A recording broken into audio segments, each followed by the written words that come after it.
Promises, promises. Not a promise.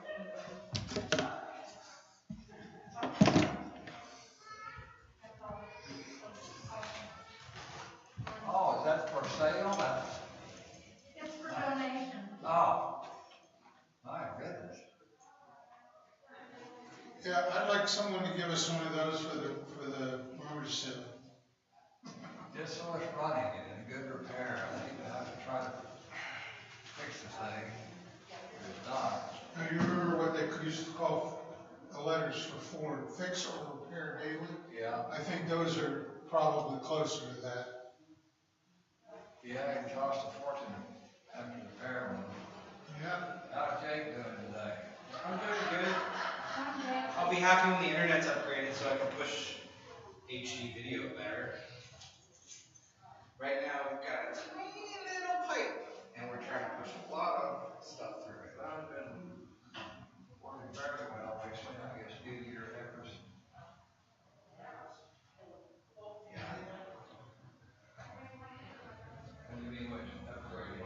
What's the upgrade going to be? It's going to be a bigger pipe. Like 5 degrees, that is? Fiber. We're doing fiber here. Oh, we don't have fiber here. No. We have like 500 megabit AT&T over coax. How come we don't have cable here? You don't want to pay for it, or? Well, we just upgraded. They're going to come and upgrade our internet to fiber. So I don't know why we don't have fiber here now yet. But Everybody else has fiber. I didn't know we didn't have. they just last summer they just brought the fiber line to the building. Really? Well, they brought it to outside. They installed the fiber line in the easement. No kidding. I thought. I had no idea. Is that Giant or is that? It's AT&T. I used to have Cox and all, but they switched to Giant. Cox sucks. Giant? I don't even know if we get Giant. No, Wichita. They moved into this area about 2 years ago. Overall.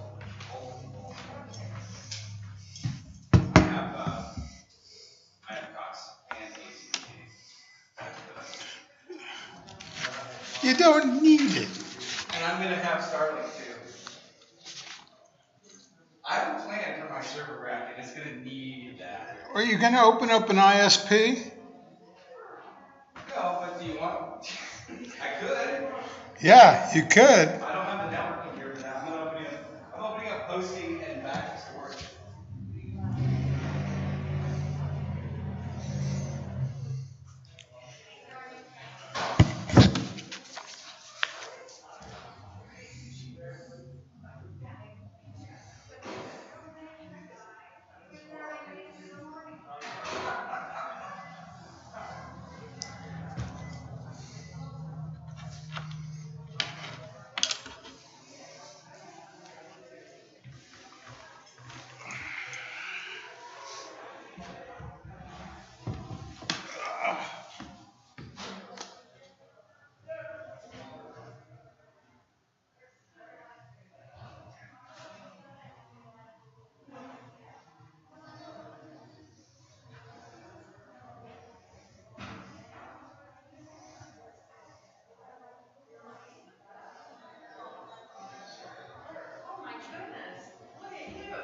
Hi. Here I am. No, nobody here but me, but us chickens.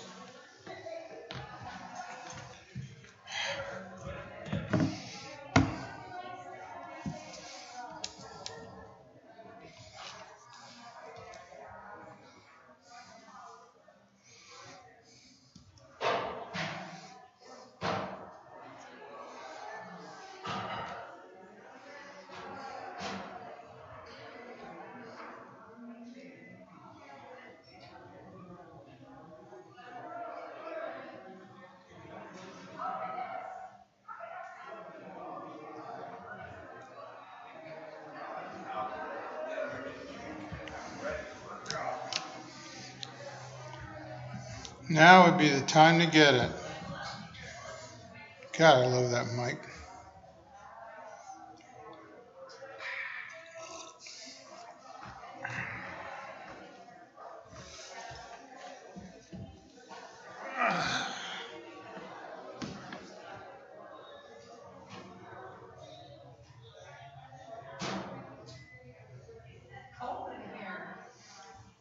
me take a look at that thermostat.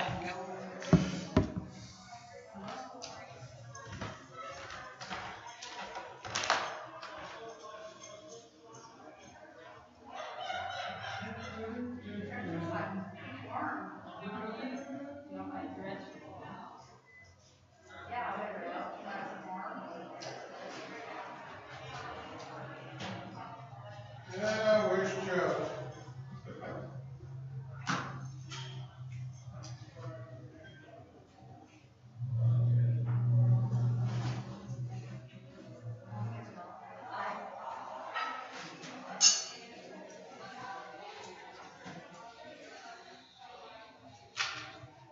Good morning, you. Good morning. Good to see you. Hey, Carl, it's good to see you. I wanna, I got somebody, don't worry about it. You need to tell David. Yeah, and right now I'm not sure where he is. Oh. It's good to see you, Jim. How are you doing? That's good to hear. I will miss you too. Yeah. I even know Oh, yeah. good things to you. I know Bob tried those at one point. Yeah. I just wanted to see, stability. Yeah. Hi, Carolyn. Hi, friends.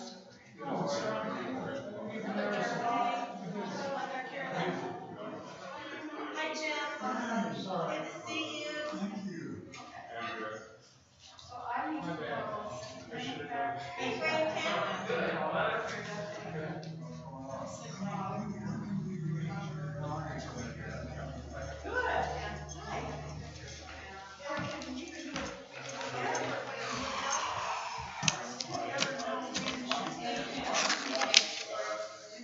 Hi.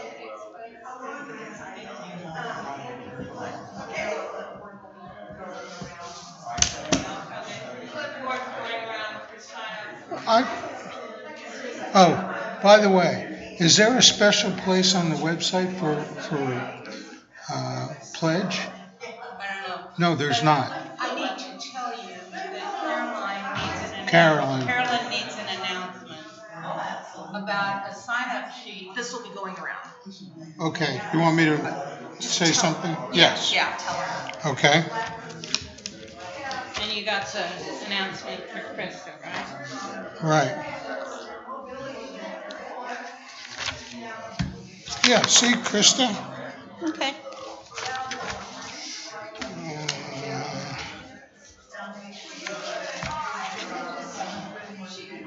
And bringing the basket after child sliding is going to be taken care of by Carolyn. Okay. Where's Carolyn? Would you tell her I put baskets out here? Okay.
Done. Congratulations. I'll ask you the same question I asked Vicky. How'd you guys put up with each other that long? I need to know. If the answer is drugs, that's totally okay.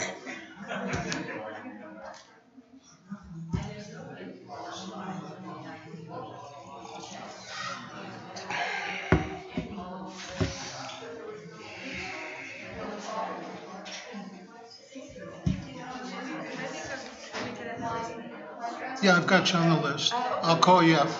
Bobby told me.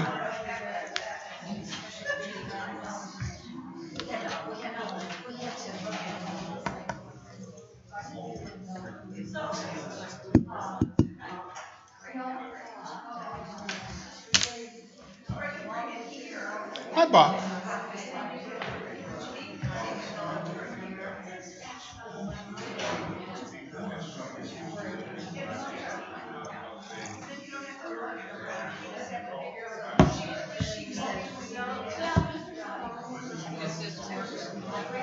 I got it already. I got it already, yeah. I put in a new candle. I did everything.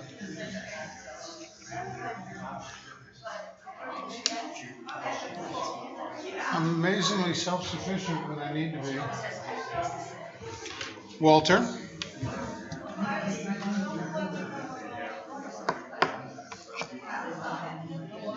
I put this up here? You have an announcement about their anniversary, right?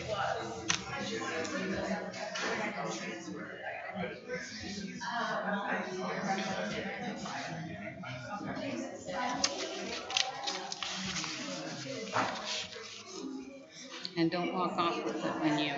I won't, Bobby. Well. Hi. Good to see you.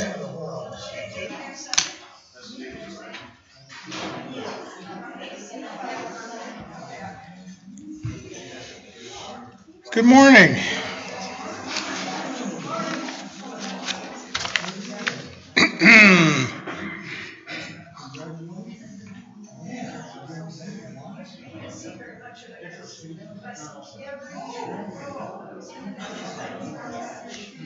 Here's Dave.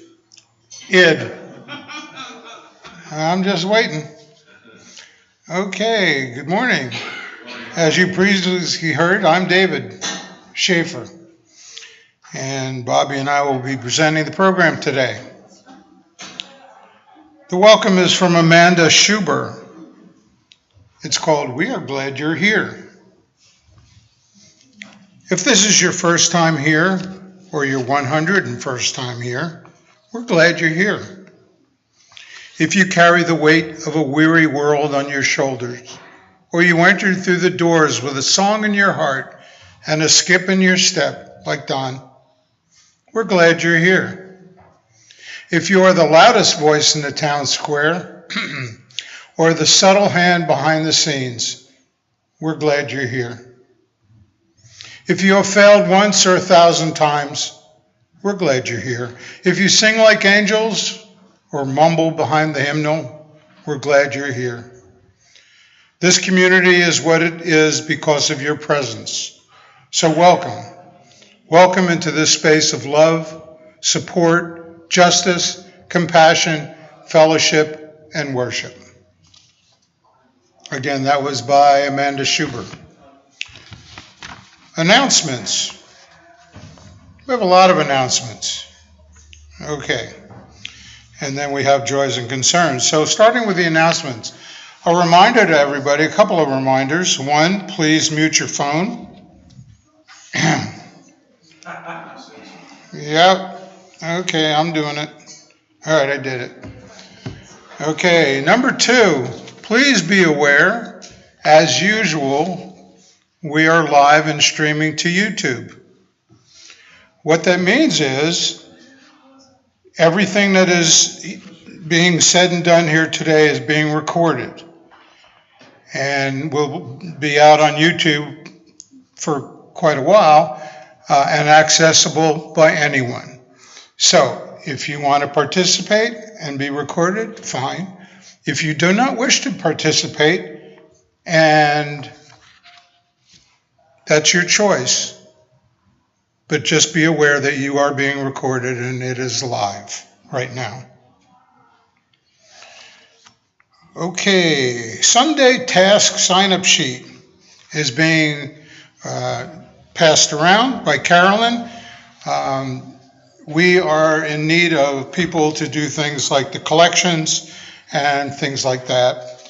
Minor tasks, but still we need some some warm bodies to help. Thank you very much. The blessing box. The blessing box is doing rather well. We get a delivery from the mission on Fridays. This is fairly new. We've only been doing it about 6-8 weeks. And it's working out quite well because we fill the box 3 times a week, and that usually gives us about half of the things that we need. But the need to purchase other stuff is still there. We're asking if you are able, like a few of us are, or a few of us are doing right now, please contribute on a regular basis. You can set it up at your bank, $5, $3, whatever you can do on a regular basis to help with the blessing box purchases. We would appreciate it. A tripod. Right now we are in the process of trying to purchase a camera like the one we have in the back, which is an excellent camera and working real well. But because of supply chain issues, it's going to take us a while to get one.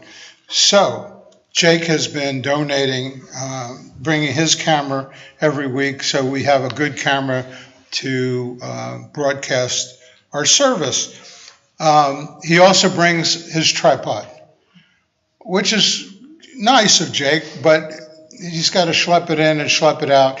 If someone has or knows of a tripod that they have access to that we can be donated to the fellowship so we wouldn't have to go in and out every week, that would be helpful. We'll just bring it from the corner, set everything up. Thank you. Programming committee. Everybody like the programs that we've been putting on? Okay. Thank you, Rob. Rob's the chair of the committee. We like them too, but we are always in need for more people to join us in our meetings and to give us their ideas, their fresh ideas. Not that we're running out of ideas, it's just sometimes it's a little hard to find enough people to get everything done. So if you have any inclination to spend a little bit of time with us every month, our meetings are an hour and a half usually. We've been doing them on Zoom, and we'll probably continue doing that because of where our people are. It makes a lot more sense right now. Get in touch with Rob or me or Bobbi, and we'll sign you up, and that's appreciated. And our next meeting is going to be in person. Oh, okay. Well, the next meeting is going to be in person. Here. Right here. Live and in color. Living color. I think it's April 24th. April 24th. Is that Thursday night? Oh, after the service. That's right. We did change it around. Okay. That's why I carry a calendar with me all the time. Okay. Don and Vicky, congratulations on your 50th anniversary. Okay, flip over the sheet. All right, birthdays. I only have 2 this time. Christopher Silsby, March 30th. And some of you may recall Grace McMillan, also on March 30th. And those are the only 2 we have. Any other birthdays? Anniversaries? Bar mitzvahs? No? Okay. Thought I'd ask. Okay. Another announcement is that at yesterday's Shawnee County Sum Day, SUM, that's a county-wide math contest for those in 4th through 8th grade. Josiah Perkins placed in the top 10. He's in 8th grade. 7th grade is Stella Forstein, placed 3rd. And in 6th grade, Maya Hildenbrand placed in the top 10. And congratulations to them, and thank you, Patricia, for the information. Okay, so Jana has an announcement. She's going to come up here and...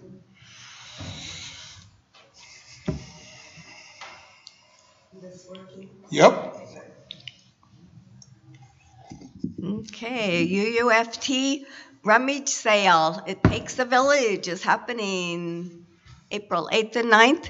But we need a lot of work for it to be a success. So next Sunday, we are starting. You can bring your donations, drop off whatever, clean out your closets, your basements. And there's a sign-up sheet out there for people that want to help and sort and organize during that week. And then I'm going to try and get the actual auction times and dates to volunteer on Sign Up Genius, but haven't done that yet. So might be asking for your help, Carolyn. So, okay, thank you. Thank you, Jana. Janine.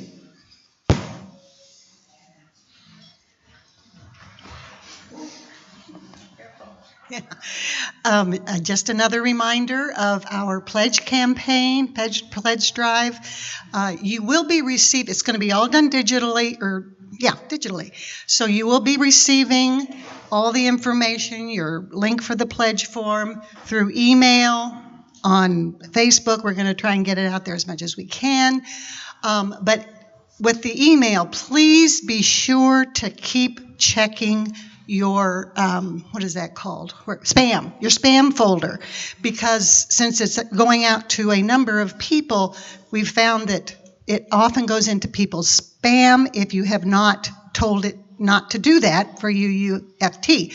If you don't know how to exceptionalize UUFT, yes, that's the problem, something other contexts. But if you don't know how to make that happen so that it doesn't go into your spam, call Susie Loy, and she will help talk you through that. Or someone else that's a techno wizard. It's not me.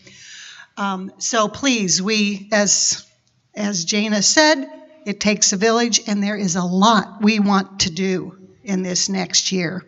So please look at how long it's been since you've changed your pledge amount and how much this place means to you. Please check that before you think about how much you want to pledge to our financial well-being. Thank you. Thank you, Janine. Krista, come on down. So hello, everybody. So we're going to be having our annual plant sale fundraiser. It's tentatively scheduled for Saturday, May 7th. It's the day before Mother's Day. And we're in need of one more volunteer to help on the day of the sale. It's going to be from about 10 to 4 or 5. And it's going to it will involve unloading plants and selling plants. So do I have a volunteer? We just need one more person. Come. Lana? Okay, awesome.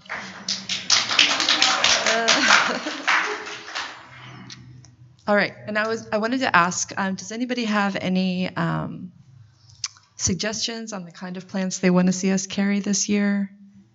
I know that we sell, in the past we've done geraniums. We're thinking about hanging ferns this year, and I wanted to see if anybody had any preferences or suggestions on. Pardon me? How about they message you if they think about it? Okay, sounds good. So once the date is set, we'll be putting out an announcement on Facebook, and that's it. So thank you. Thank you. I can't do it that day, I'm sorry. Nancy will do it. Thank you, Nancy. Oops. Check your calendar. Well, that's 15 seconds better than mine. Any other announcements? Okay.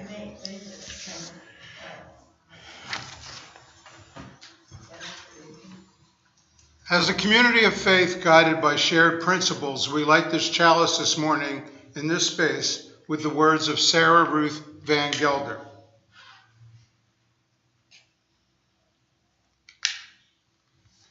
Participation in the political process does not require us to sink to dirty politics or reduce our vision to sound bites.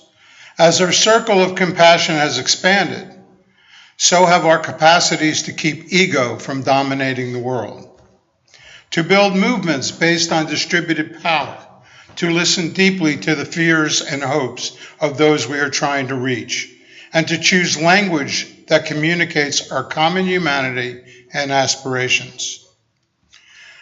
Now we're going to pass the basket, and we're going to play a little song that you guys might know.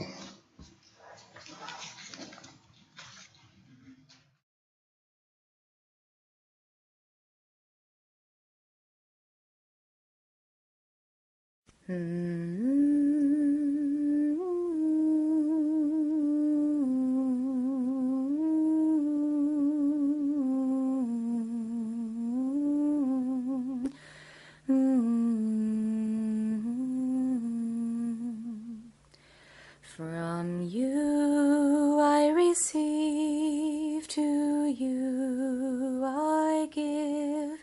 Together we share, and by this we live. From you I receive, to you I give.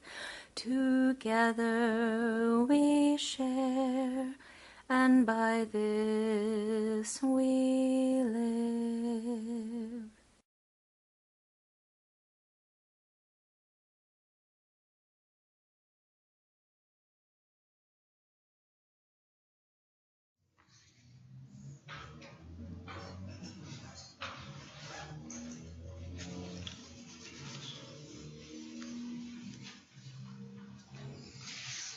Well, we're finishing that up.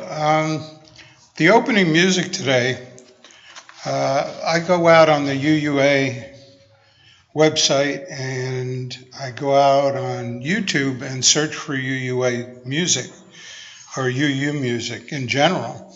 I found this. It's called Tomorrow, and it was composed by Kate and Justin Miner.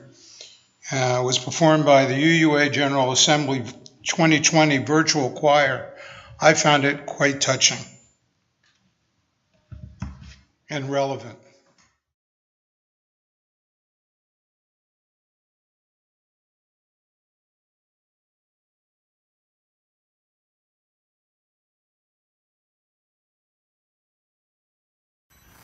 There will be better days.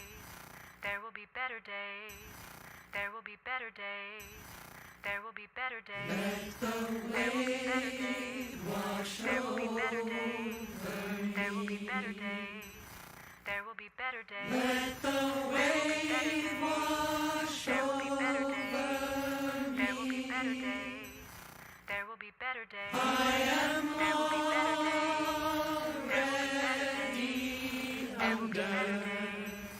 There will be better days. There will be better days. There will be better days. Let the wave wash over. There will be better days. There will be better days. There will be better days. Let the wave wash over. There will be better days. There will be better days. Let the wave wash over. There will be better days.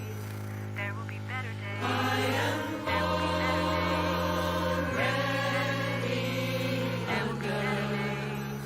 There will be better days. There will be better days. Let the wave wash over. There will be better days. There will be better days. There will be better days.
better days.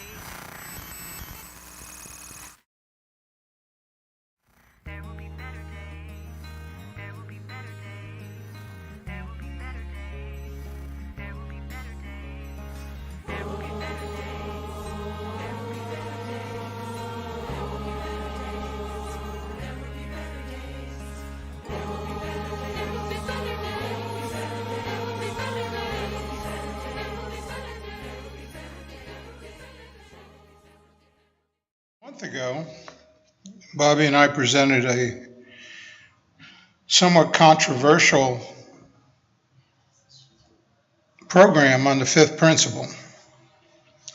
A lot of questions were brought up in the talkback, and we thought it was made more sense to continue the conversation.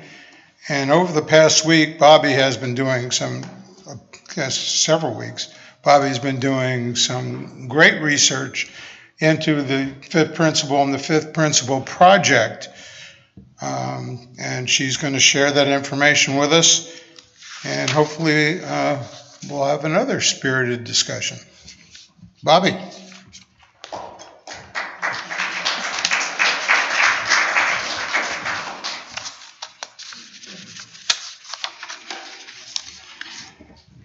The fifth principle and all the controversy and fuss. Are we doing our part? A month ago, we presented a program on the fifth principle.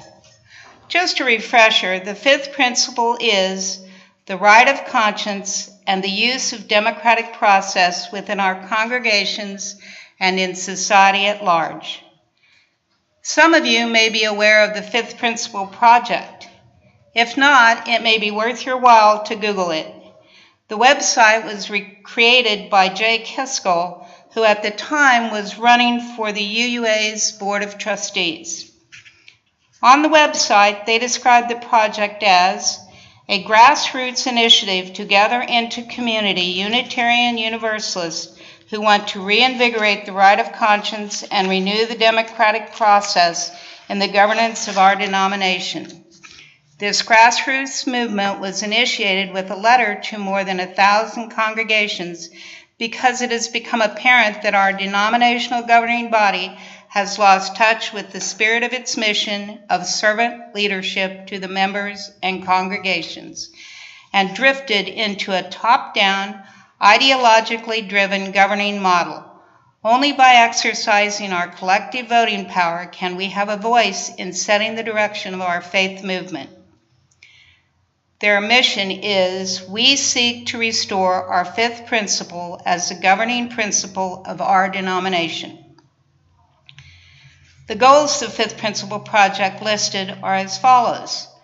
Provide for the regional election of members of the UUA Board of Trustees. Reestablish local clusters of congregations within regions. Support the implementation of recommendations from the December 2009 Fifth Principle Task Force. And this task force is a task force of the UUA. I don't know about you, but after seeing this information, I was at first in full agreement with their initial statements and goals. After following some of the comments on their website and the responses from their webmaster, I decided I needed to dig deeper. I went to the UUA website and pulled up the December 2009 report and recommendations of the Fifth Principle Task Force. By the way, this task force came into being as a result of concerns at the previous GA and in a vote to create the task force. So this was a UUA-generated task force. Reading the 13-page report of December 2009, I was struck by the contents of the report that, as written, support the goals stated by the Fifth Principle Project. I feel that it is unfortunate that the GA did not follow through on the recommendations of the task force. However, the deeper I got into reading about the Fifth Principle Project and the UUA website's information, the more I came to believe that the fault was not primarily that of the UUA. The UUA is the governing body. That is true. The UUA employs a staff to carry out the functions, objectives, and requirements of the UUA and member congregations. The UUA also relies on congregational involvement in governing. What does that mean? It means that the congregations must participate in the process of governance. It means congregations give their fair share so that the UUA is financially able to address the needs of the congregations. It means that we actively participate in governance as well as supporting the UUA financially. We need to both elect and educate our delegates to GA. It means that our congregation discusses the issues in advance and arrives at a congregational opinion by use of the democratic process here at UUFT in order for our delegates to be prepared to represent us. Only then will delegates know the position of the congregation on issues being voted on. Finally, we must hold delegates accountable. In addition, we must help with the costs of attending GA, if necessary, to ensure that we are being truly representative of our congregational makeup in those we elect. Currently, in many cases, the GA is not democratic because the delegates are neither representative of their congregations, other than being members, nor are they accountable to them. Frequently, the delegates are self-selected and self-funded. They participate in GA business with little or no guidance or sense of accountability to their home congregation. Without subsidization of delegates, GA is economically discriminatory and therefore generationally discriminatory as well as racially discriminatory. GA is how the business of the UUA is conducted. However, as it was especially before COVID, it is a business of a business meeting, yes, but it is also workshops and a marketplace.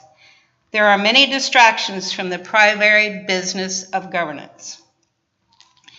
We need to move toward more accountable and disciplined practices of governance at all levels, from congregational boards to boards of the regions, as well as the board of the UUA. Another aspect is that of money. GAs are very expensive. Participating congregations are not doing their fair share. This limits what the UUA can do utilizing the paid staff. This makes planning and carrying out the nuts and bolts process of GA difficult to support. GA needs to be supported to achieve improved governance. Financing also impacts activities that are desired by congregations that aid in improved governance by bringing UUs together outside of GA. For example, clusters. We ask for all sorts of support from the UUA without contributing to their ability to provide that support. The task force lists challenges in moving forward toward improved governance. One that stood out for me was congregational cultures of indifference in associational business. Currently, there are over 5,100 eligible delegate slots. On average, less than 60% of member congregations have delegates to GA. The average delegate attendance at GA for past years is approximately 2,200. That is under 45% of eligible delegates. There is no intentional, meaningful linkage among delegates and between delegates and the UUA board. Regions, as they are currently structured, lack meaningful connections to individual congregations. There needs to be linkages established by the regions to connect to individual congregations. Among the recommendations of the task force are a biennial delegate assembly in odd years. This would be every other year instead of every year. The content would be governance focused. Assembly is for delegate teams, UUA board, and administration. 2.5 days over a weekend in August. a smaller number of authorized delegates with delegate teams partially or fully subsidized by the UUA. And a caveat to that is what they're recommending is that congregations who pay their fair share get their delegates fully subsidized. Okay? Settled ministers, only one per congregation allowed as part of the delegate teams. Delegates elected and certified by their congregation or board serve in accountable relationship with neighboring delegate teams and the UUA trustees. Some at-large delegates selected by the regions or clusters. Teams can include alternate delegates without UUA subsidy or vote. Non-delegate observers pay a registration fee. No delegates from associate member organizations or from the UUA Board of Trustees. Currently, member organizations have delegate representation and the UUA Board of Trustees are delegates. Also recommended in addition to the above is a 2.5-day delegate assembly immediately preceded or followed by a 2-day program assembly. The content of GA program would be similar to the current GA programming. Non-delegate attendees would pay a registration fee without UUA subsidy.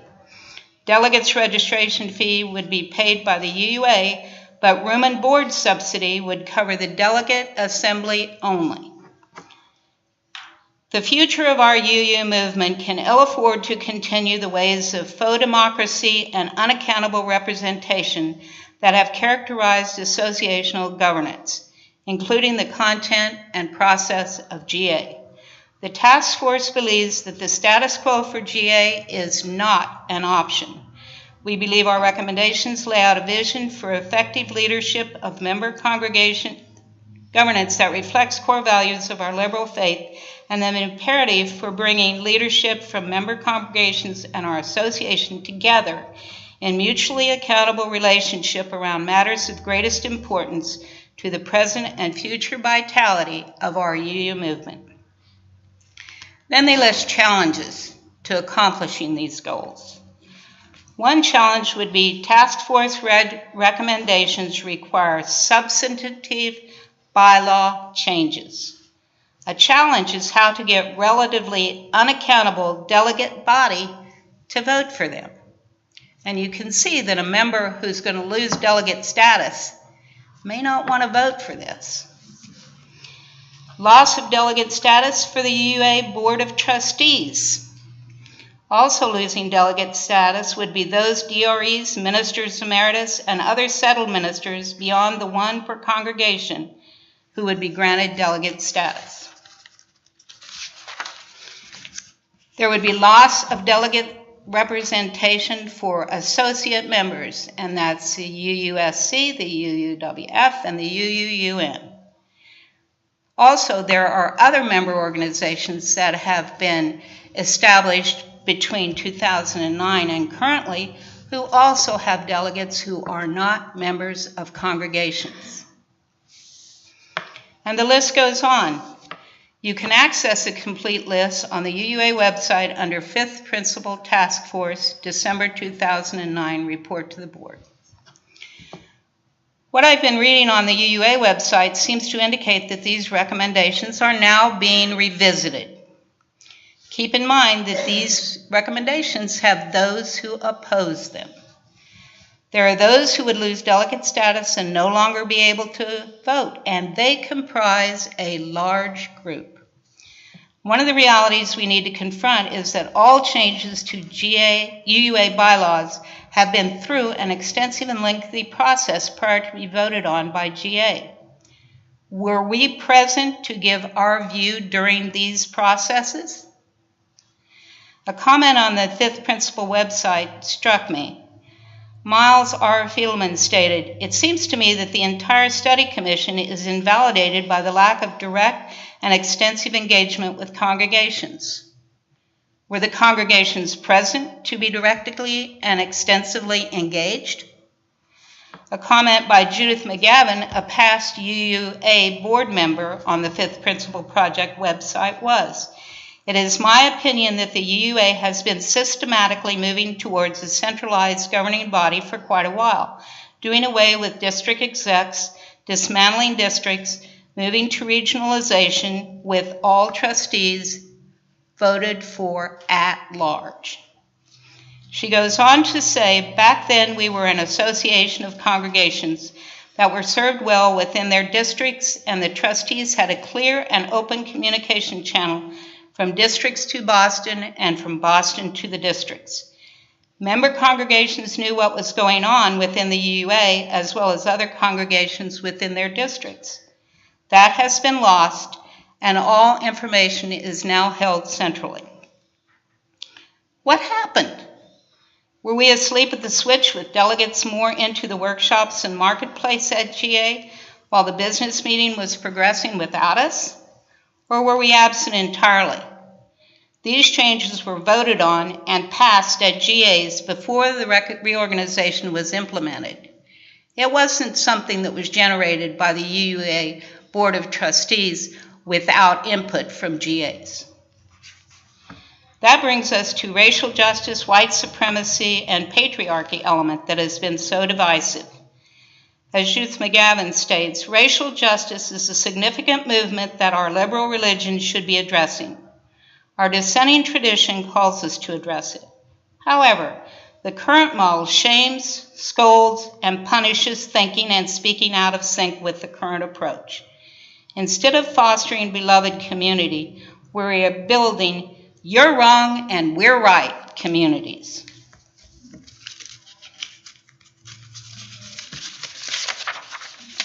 She goes on to say, we are not having the conversations that are needed. We are not embracing the differences that unite us.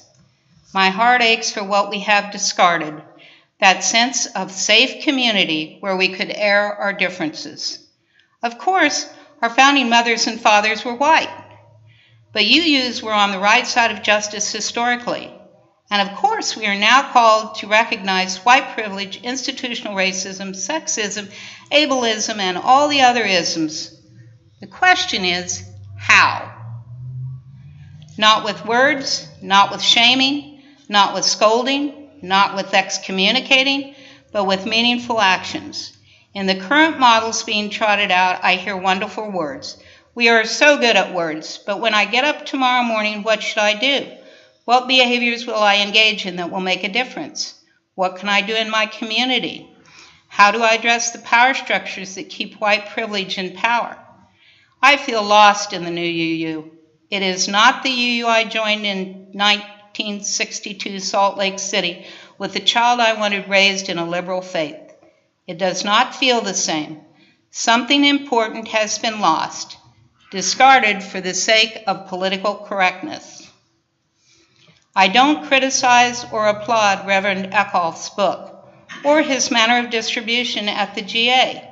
I do defend his right as a member of a liberal faith to dissent and not be punished for doing so. If we don't have that in our congregation, I don't want my grandchildren to be a part of a community that discourages dissent and disagreement. Again, the 2021 Statement of Conscience, Undoing Systemic White Supremacy, a call to prophetic action, was not created in a vacuum. It was first brought up by a UU congregation and presented for consideration at a GA. It was then referred to a study group, and their work product was then distributed to member congregations for comment. After a period of time reviewing congregational responses, the final statement came up for a vote at GA. At that time, it became a statement of conscience for the UUA. Was our congregation asleep during this process? This is not the first statement of conscience to be published. And I can tell you now, it's a 3 to 5 year process for a statement of conscience to come for a UUA vote. And if you want to look at it, I have statements of conscience from the last 20 years on a table out there, along with some of the documents that I used in preparation for this today. Since then, the UUA seems to be creating and financially supporting groups that might be termed segregated groups, such as BLUU and DRUUMM. Instead of working to bring all members into a beloved community, it emphasizes our differences, maybe even institutionalizes those differences. And again, the UUA is us. Again, referring to a comment on the Fifth Principle Project, Lee posted, racism, including historical, is a big reason that there is excessive poverty among people of color. There is also a gender causation to poverty, and the UUA is also anti-sexist. The argument that it is improper to emphasize racism because of other problems such as sexism also exist is like saying that a group that is trying to cure cancer is going about it all wrong because heart disease is also a problem. If you work to solve poverty, it doesn't matter to me whether you are doing it because you are anti-racist, anti-sexist, or anti-poverty. You get my appreciation regardless. I have researched via the internet many points of view. My takeaway is that we are where we are with governance, and it was not accomplished quote, behind our backs without our consent. We need to be more involved personally and financially in governance on all levels if we are unhappy with what has happened while we were otherwise occupied. I will mention here, bylaws on all levels are mandated for review and potential change by virtue of statements that exist within the bylaws themselves, and we're long overdue for a revamp of bylaws here at UUFT and at the UUA level. Our bylaws are no exception. We are currently reviewing our bylaws, and if you want to be involved, contact Kent Forrester. There is a process by which you will be informed of proposed changes to the bylaws prior to the congregational meeting. Please review this public project of the Bylaws Committee. Then, when the next congregational meeting is voting on changes to the bylaws, be there and make your opinion heard. On a table in the fellowship space, you'll find printed copies of some of the material I've referenced. Also, there are statements of conscience from the last 20 years. I restate my personal takeaway. If I want change and my views to affect UUA positions on important issues, I must pay more attention both personally and financially. How about you? And now it's your turn.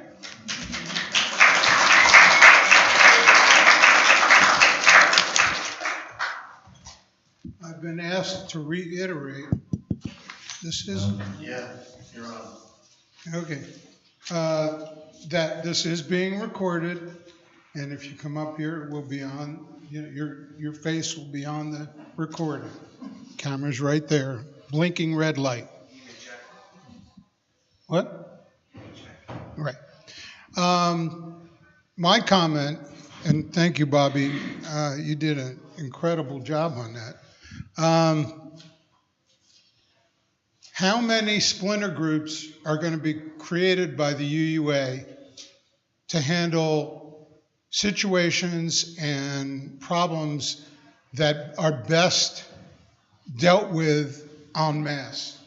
Are we going to have a Jewish UU's group, an Indian, a Native American group, all splintered off, going everywhere, doing their own thing, and being antagonistic to the rest of everybody? It doesn't make sense to me. So, it's your turn. I want you to reply to your question. You can reply to the question, or you can voice your opinion. This is your chance to dialogue. Right.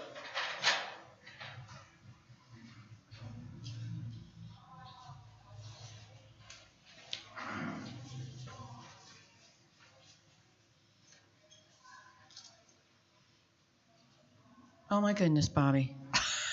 That's so much, that's more than, I think the comments you brought up there are really good, we need to be putting our money behind this. And the reason why, it's my understanding or my expectation, is the reason why we went from, like Prairie Star to Mid-America is money. Money, money, money. And we're a denomination, like all faith denominations, are losing members. We have millennials that just want to be, they're just nuns. So first of all, let's make sure that we know that some of these changes have been caused by a lack of money, by a decrease. And I so appreciate you saying, let's put money into sending people, helping people go. Don and I have gone to GAs. We've gone to several GAs, and it's expensive to go. And we sat in as delegates in Spokane, and were able to vote on some of the points about racial justice. Did we know all the background? Probably not. Should we have been better educated before we went? Probably so. But I also want to speak to the whole idea of splinter groups, and I think maybe you might be referencing Blue. I think you mentioned Blue. Black Lives UU. When we go to UU, we see lots of splinter groups. There's CUPS, which is the pagan group. There is a Jewish group. There's lots and lots and lots of groups. Perhaps Blue is challenging us to do some of the changes that we need to be doing as a group of black UUs. And I will tell you, I have friends that are black UUs that are now wanting to disassociate as being UUs. I know this one young man who's a third generation UU. Third generation.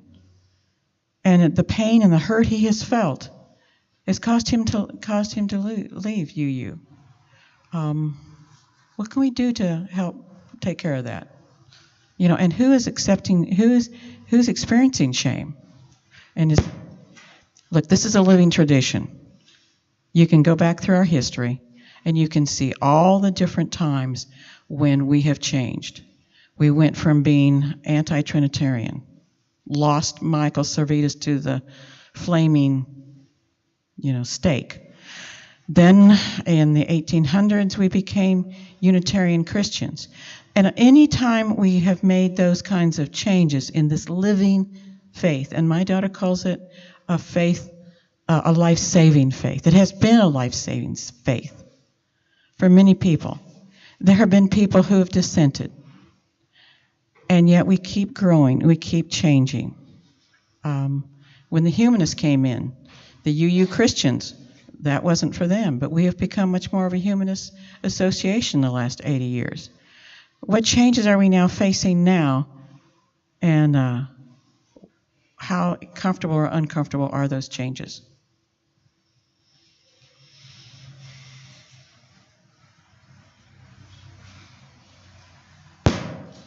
I second the oh wow, Bobbi.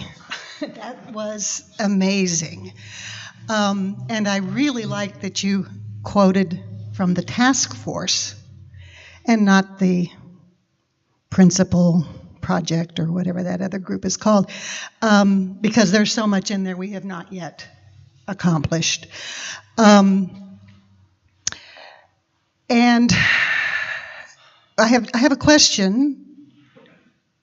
Do you or does anyone else know when was the last time we paid our full, whatever that's called, membership to the UUA?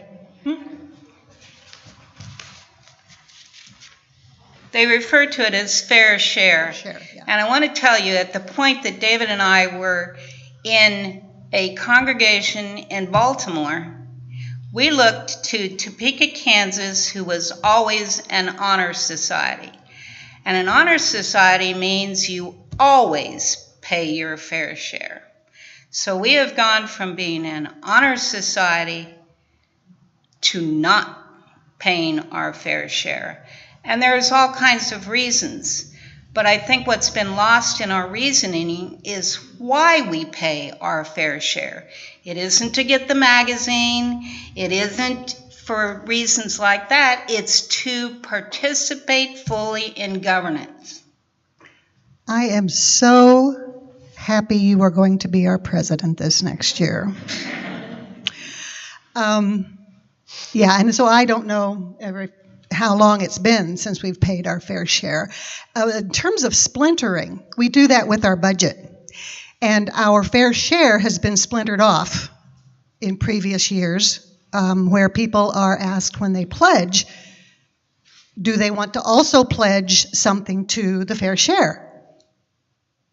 I don't quite understand why we splintered that off, because people miss it. I don't think people necessarily don't want us to do that, but they might miss that on the pledge form. So I hope to find out why that is and that we can fix that, because it is something that we should be doing as a congregation, not individuals. The other thing about groups splintering off, I believe that starts to happen when people feel like they need, for a couple of reasons, they need to find, like we talk about, like-minded people. Well, there are some groups, the Christian group, the Jewish group, Native American, there's a bunch, that want to find each other. And it's hard to do in this large denomination of so many white people that are straight, and they want to, that's where the LGBT group started. They want to find like-minded people that also have some of the either problems or issues. And then the issues of feeling othered begin to come up. And that's where they begin to do some pushback to the rest of us, challenging us to include in our universalism. I think part of this issue has been when Unitarians and Universalists got together. Unitarians were the transcendentalist white folks, mostly. Universalists is where a lot of us feel like our heart is. Our head's over in here, sometimes with all the good writing, and our heart is with the universalism, including everybody. And we sometimes lose track of that because some of these groups that have formed subgroups feel othered when they come into our congregations, our GA. Blue was formed.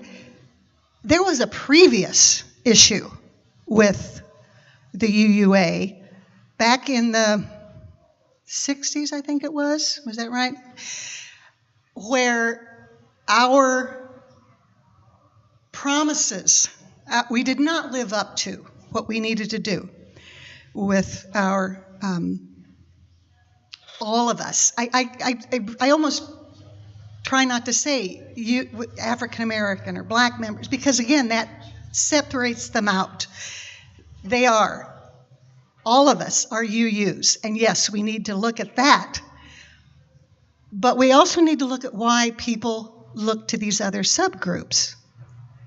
And I have been to a blue symposium that was the first time they allowed white UUs to attend. And I got to tell you, if I had to choose in terms of how they are run, what they say, how it feels to be at one of their events, if they'll let me, I'd almost join blue because of how that feels and how encompassing it is. They have been UUs, most of them, for years. They don't want to not be UUs. That's why it's blue, Black Lives of UU. And I would recommend subscribing to Medium. It's an online magazine, and putting in blue as one of your choices. You will get a lot of writings from that group, and you will understand it better. Thank you. I just want to make one statement here. The difference in splinter groups is blue gets subsidization from the General Assembly and UUA, whereas a lot of the other splinter groups do not. And in fact, there has been some pushback by other splinter groups at GAs to be also supported financially.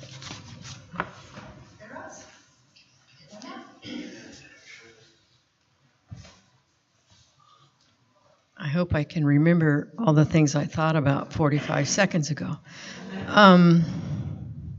I want to thank you for what you brought to us about the project, the task force. Isn't it? The task force. Lots of good things in there, which I don't remember all of them, but I do remember that there are lots of good things, and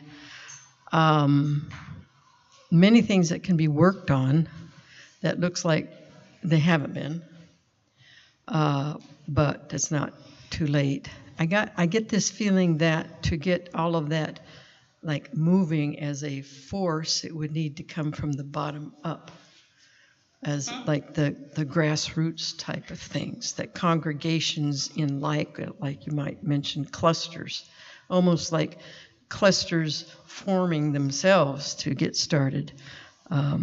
We, Lawrence, some others in the area, Manhattan, I don't know. That's what I feel.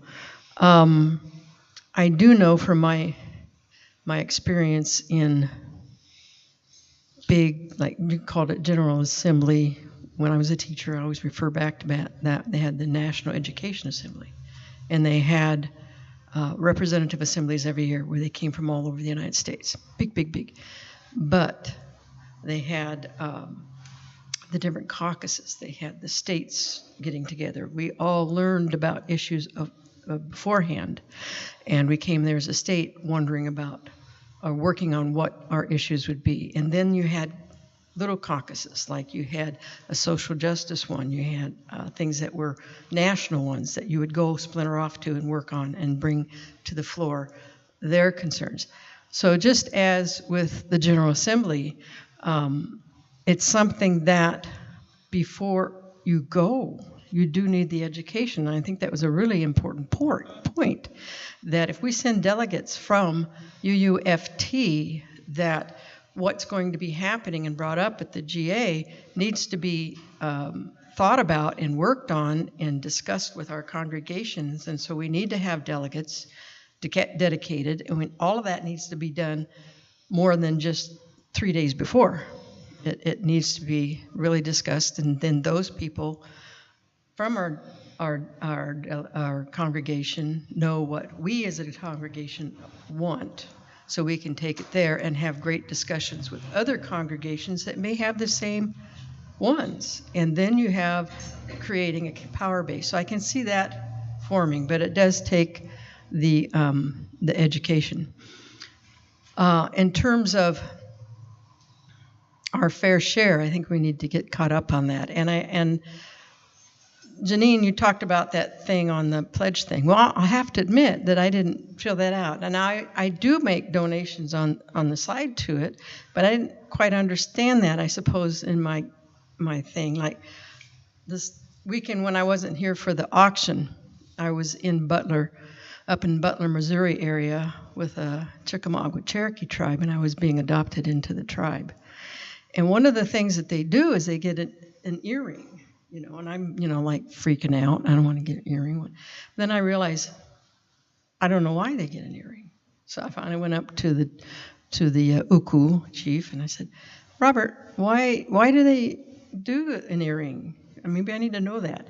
And so he explained to me that by having an earring, you open your hearing to being able to hear ancestors or spirit coming through. And I thought, oh, that makes all the difference. So I got the earring, and I didn't freak out and everything. I was brave. But I asked the question. I didn't know to ask the question. But when you mentioned that and I saw that there, I went, oh, okay, I get it. I can do it there instead of doing my separate thing. And now I know more. So educating us as a group as to the importance of what we do here is a good thing as well. So I'm really pleased. Thanks so much for bringing things up. I'm sure I left something out. It's floating around. But if I remember it, I'll bring it back. Thank you.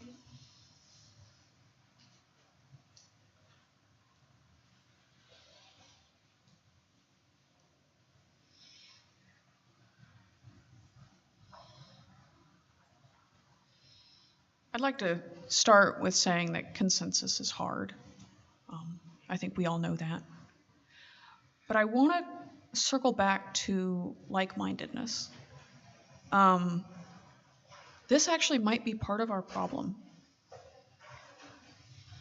We all talk about finding a like-minded community. But I think about my own personal experience. I am an atheist. And if I limited myself to those who share my worldview, not just like something very fundamental, right? I would have to not be around people who have religious convictions. And so I'll admit that having a theological conversation with somebody as an atheist is a difficult thing. It's hard. You're speaking with somebody who sees the world incredibly different than you do. But these are conversations worth having. Let us step back and say, is like-mindedness the point? Is that what we're actually trying to do? Or are we trying to be in conversation?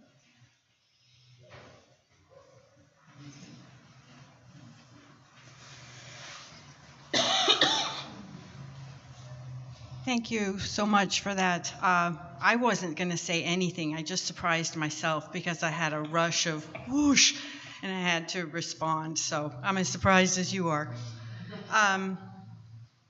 What she just said reminded me so vividly of what I wrote after I visited the then Soviet Union in 1987.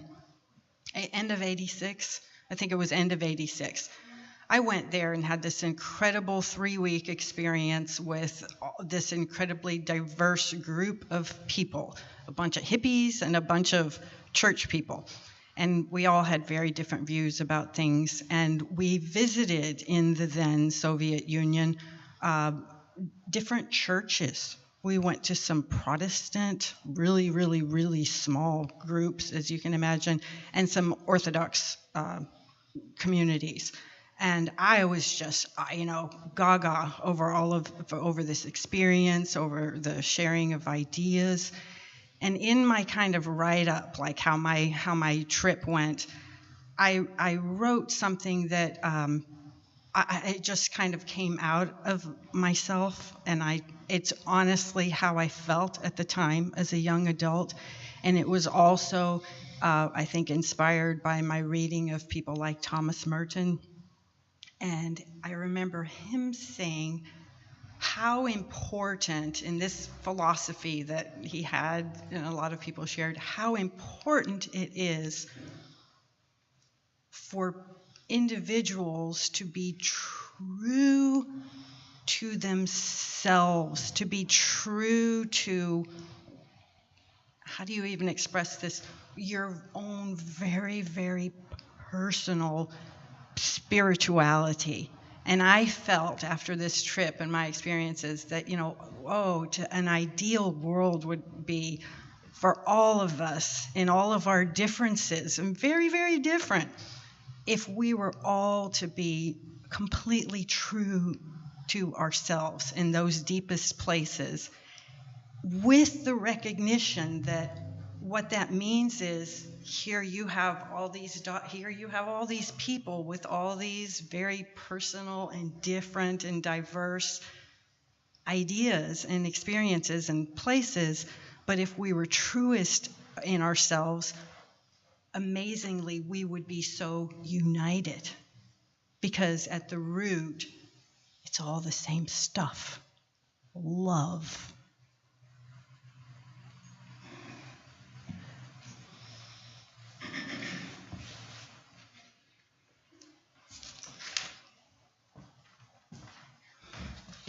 Thank you all.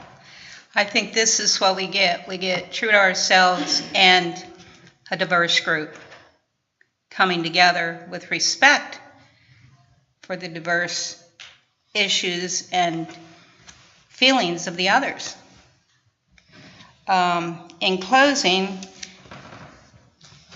to walk purposefully in the light truth sheds, steadily in the openness justice creates, and compassionately in the warmth love radiates, shall advance us surely toward the good, and shall in the end make us responsibly on the earth and fit companions for one another. And we have the closing music now, but we are glad you were here today. Go in peace until we meet again, and enjoy Don and Vicky's celebration.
And did you see they got a new one coming out?